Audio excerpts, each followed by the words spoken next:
Welcome to the Piston Fanatic. I am your host, Dave Dalton, and I'm excited to share my passion and perspective of our Detroit Pistons as we go on this fantastic voyage together.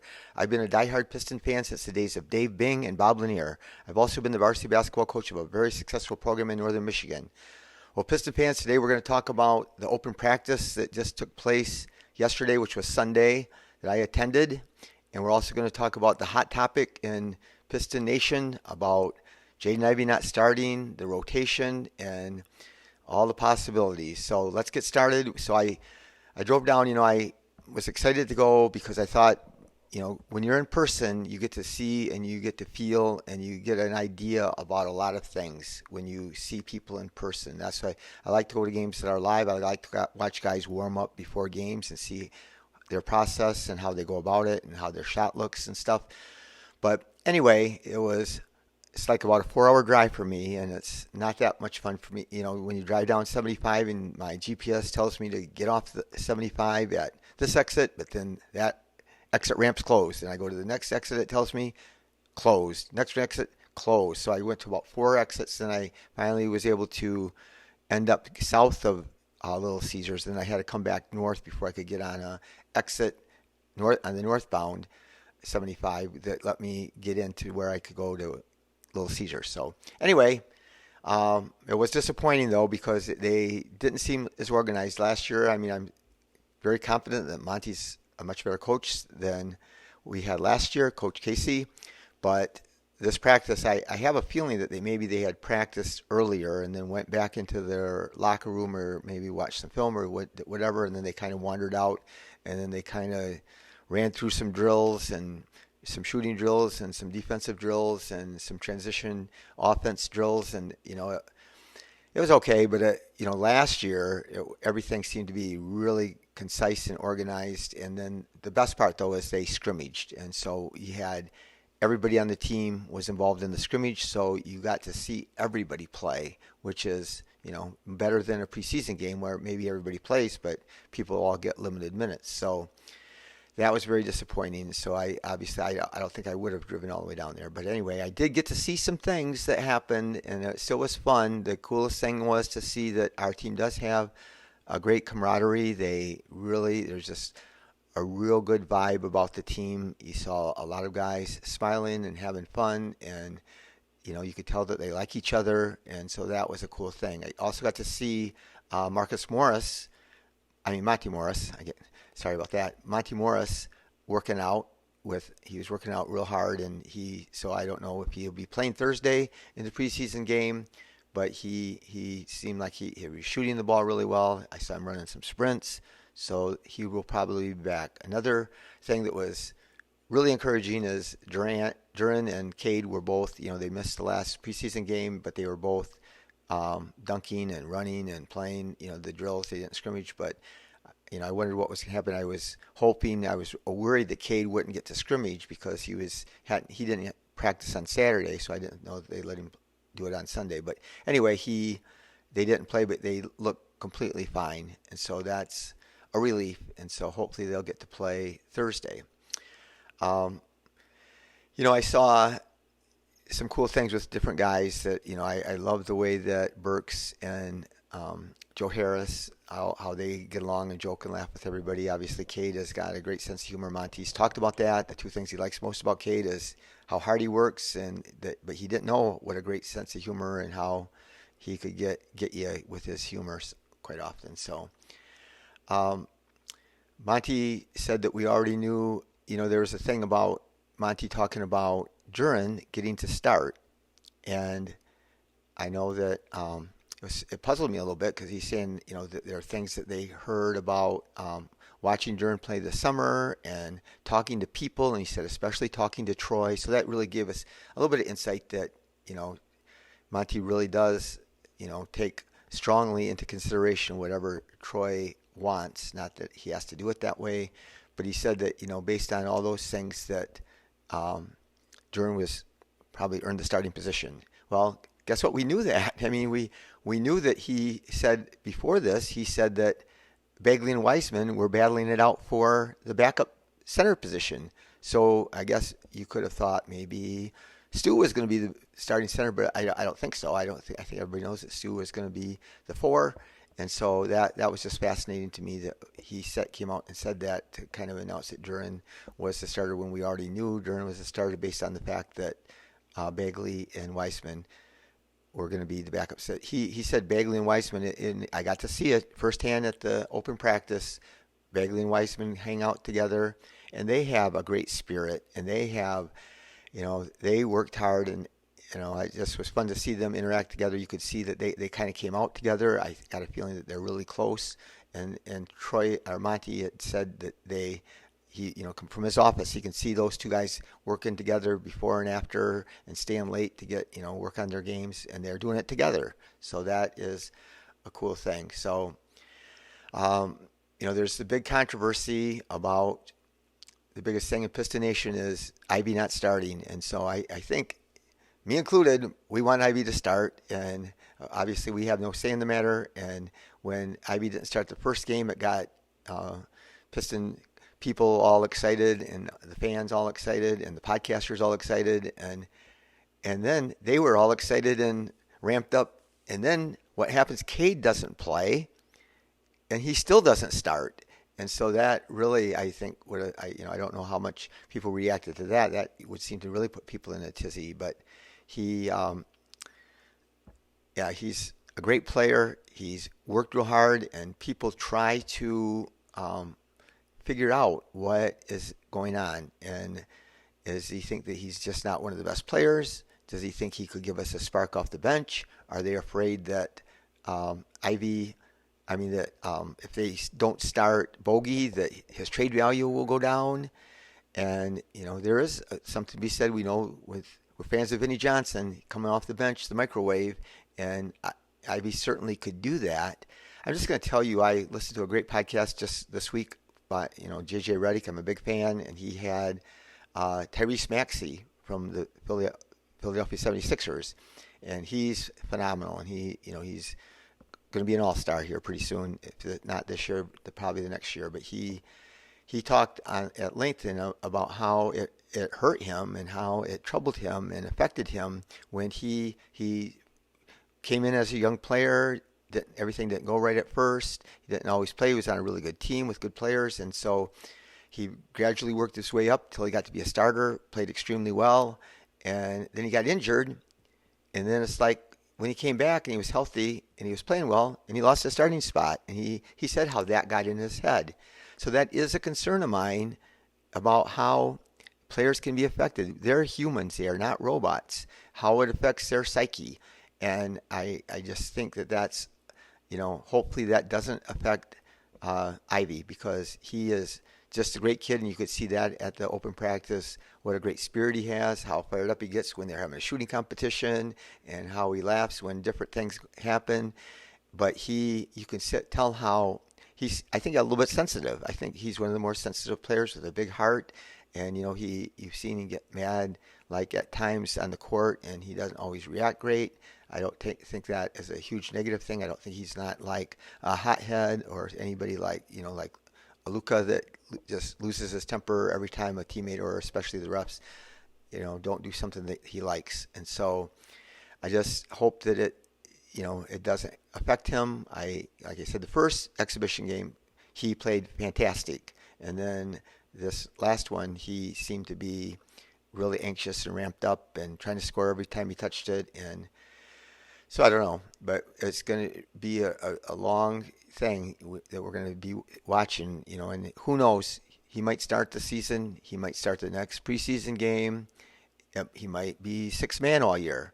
And I've always said that, I wanted, before we got Monty Morris, I wanted Cade or Ivey to always be on the court. I wanted one of those two guys to stagger their minutes. So I guess if you don't start Ivey, it's easier to stagger his minutes, and then it lets the Soar start. And so, Soar is basically starting in the two. But again, the positions are not really a factor. And Soares commented on this, how they asked him what position do you like best, and he said, "Well, I not really play a position. I can play 1 through 4, and he can." And I said this summer that I was real confident that he would come to practice and training camp, and he was just going to pop before everybody's eyes, and it was going to be obvious that he just makes so many great things happen on the court with his defense, his athleticism, his playmaking, and just everything that he can do. And his rebounding has been just out of this world. But I didn't expect it would be at the expense of Ivy. And so again, if I got to pick, and none of us get to, we're all just fans, I would have the core four. That's who I want to start: Cade, Ivy, Asor, and Duran. And then I would probably maybe start Bogey. But I don't think I'm real confident in saying that I don't think that's what's going to happen. So, but yeah, I think that I doubt that they're worried about diminishing Bogey's trade value by not starting him. But I had thought about that though. So anyway, other comments. We try to read between the tea leaves, as James Edwards III always says, and when they talk about every little word Troy says, we try to extrapolate, what is going to happen. And so recently, just after the last game, he said that he prefers to have a 10-man rotation. And that's going to be impossible based on everything that we know. So that means our point guards are Cade, Killian, Monty, and Sasser.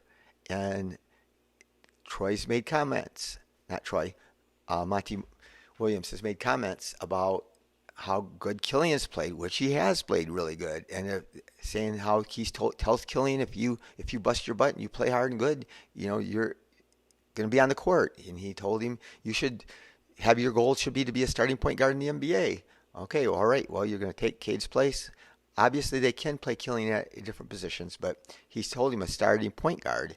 So, not sure about that. Everybody all over the NBA, not just Piston fans, but everybody I listen to, but I listen to tons of NBA podcasts, and all of them just speak glowingly about Monte Morris and how the Pistons are going to be so much better because they have him. And I've heard different people in the Piston world saying how he should start him along with Cade. And so anyway, now if you have Killian, and Killian's earned minutes, which he technically has, but what are you going to do with Morris?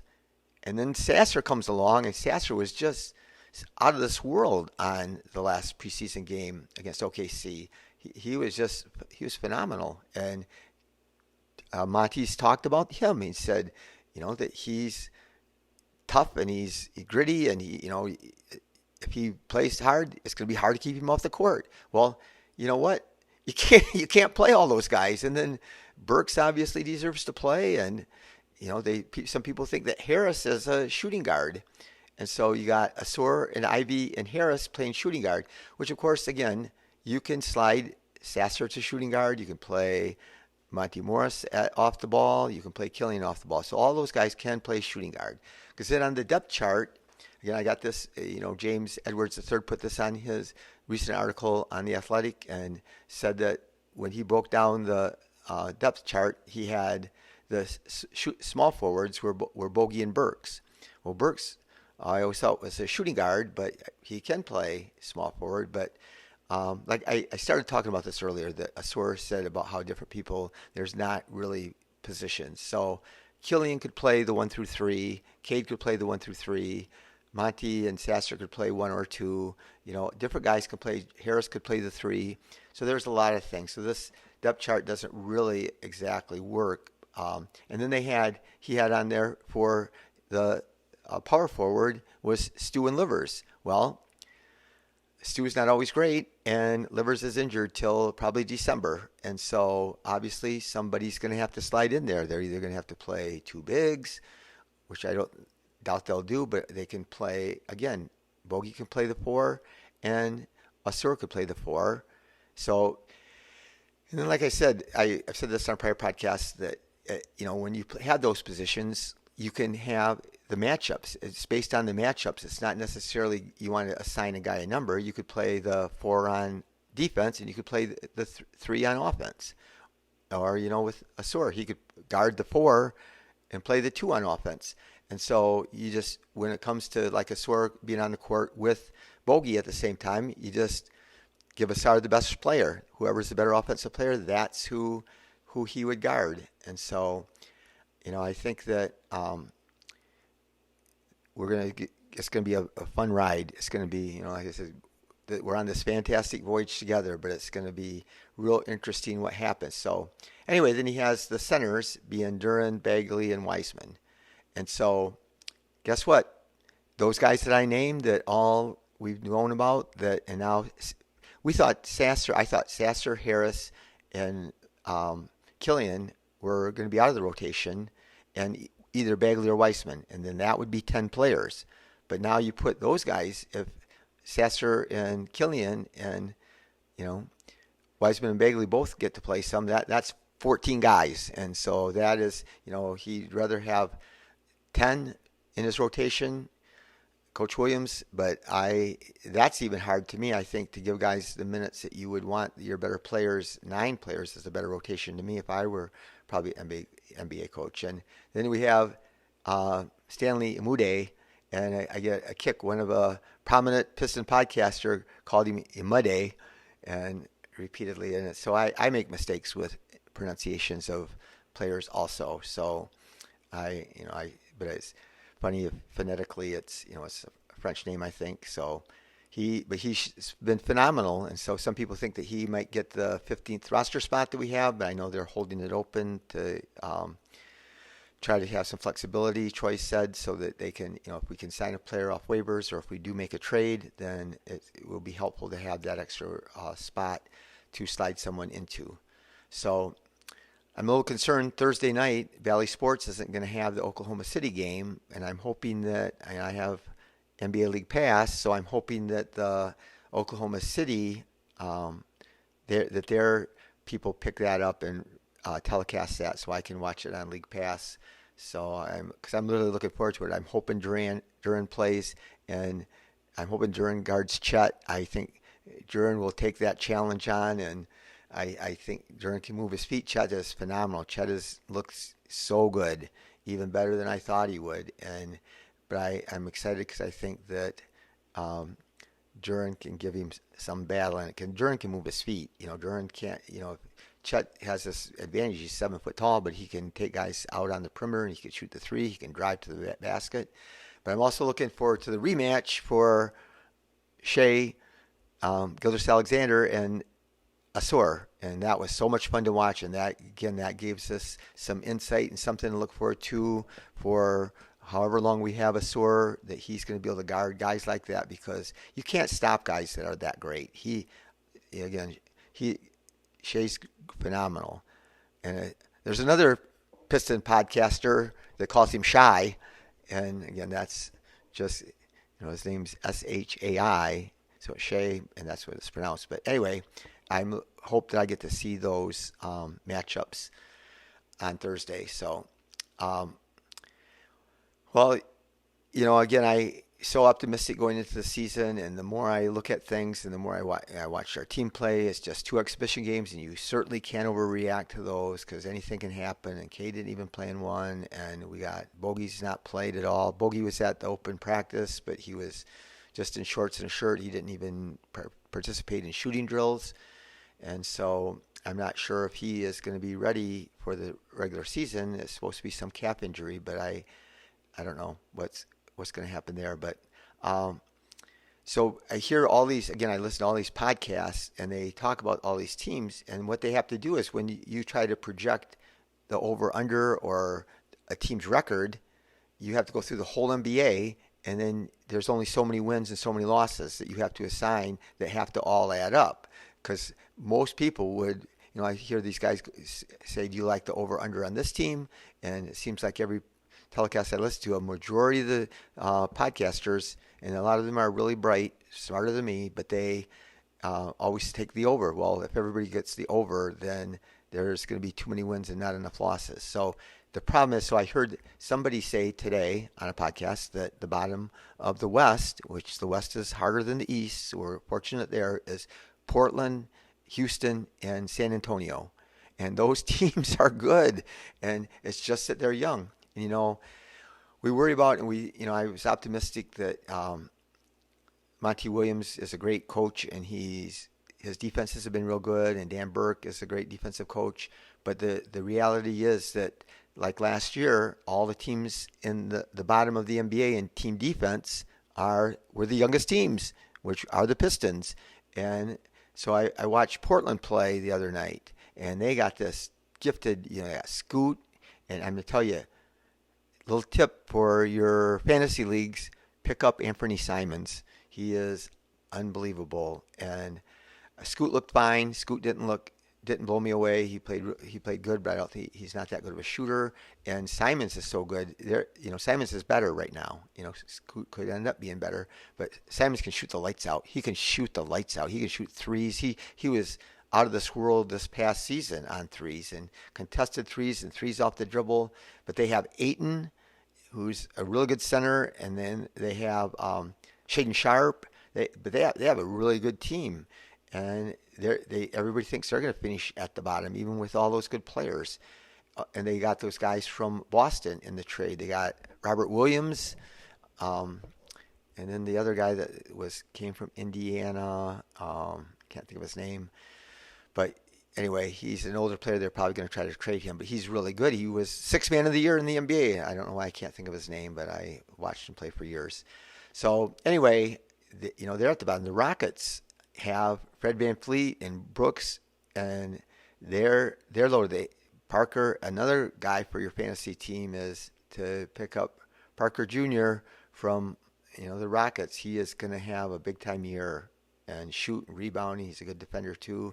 They have Amen Thompson, who's he's probably going to get to play, but they have Tari Eason, who is phenomenal, and Deshaun Tate, and they're not even sure that I listened to the Rockets podcast, and they all recognize how unbelievable that Cam Whitmore is, and he's been tearing it up. He was MVP in the summer league and the 2 preseason games. He's been lights out. He's been dunking and shooting the 3, and he's a freak athlete, and he's strong, but where's the playing time for him? And so they're not even sure how much he's going to get to play, even if he's great. So, the Spurs have Wemby, and I'm going to tell you, Wemby, I thought, and it still remains to be seen, but I thought things weren't going to be so easy for him right away. But when I watched him in those preseason games, and again, they're just preseason, he was amazing. He could just put the ball on the floor between his legs behind his back. He made this shot where he drove to the basket and jumped up, and he just extended his 8'4" reach and scooped it underneath his arm and spun it. And, his blocking shots is just out of this world. But, they still think that they're going to be a bottom 3 team in the West. And I am going to be curious. I do think that they probably won't play him in back-to-backs. I'm not sure if how much they're going to limit his minutes, but he is going to be, just amazing. And they have a lot of other really good young players on that team. In the East, they think that, the Wizards, and they got some good players, and the Hornets and the Pistons are going to be the bottom of the East. And so one thing about these teams that are bad, and I watched the Portland play the other day, and they just kept following, and just like our Pistons, I think when you're young and you're not great and don't have defense figured out, you foul a lot. And so I know that's one of Monty Williams' goals, is to foul a lot less. And so we need to do that, and hopefully we're able to do that. And so I know that Monty doesn't know the rotation. We all are speculating about the rotation, and everybody on the different Piston podcasts are all talking about what they think the rotation should be, but Monty doesn't even know. So for us to worry about it and stress about it too much, is we just got to have fun with it. Not that I'm here on this podcast expressing my opinion about it, so I guess I can't say too much. But I've been on record as saying 32 wins, and I'm sticking with it, but it's seeming harder than I thought it was going to be. And that's 15 wins more than last year, and hardly anybody ever does that. Hardly, there were some teams that took 12 game improvement jumps this past year, and so that would leave us at around 29 or 30. And so I just think that we just need to be patient, enjoy the ride, because again, I've gone through it with you before.